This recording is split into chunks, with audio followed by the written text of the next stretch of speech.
Soc Josep Mollà i venim de Trencadís Produccions, que és una productora d'ací de València, i hem passat per la Mostra d'Alcoi enguany com a espectadors.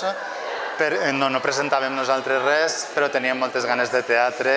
Ja fa molt de temps que estem en aquesta sequera que ens ha portat tota la crisi sanitària, i la veritat és que hem gaudit de 5 espectacles que hem pogut veure. Vam vindre dimarts, el dimecres no vam poder estar i vam tornar a ir dijous, i avui ens hem quedat fins ara que hem vist l'última.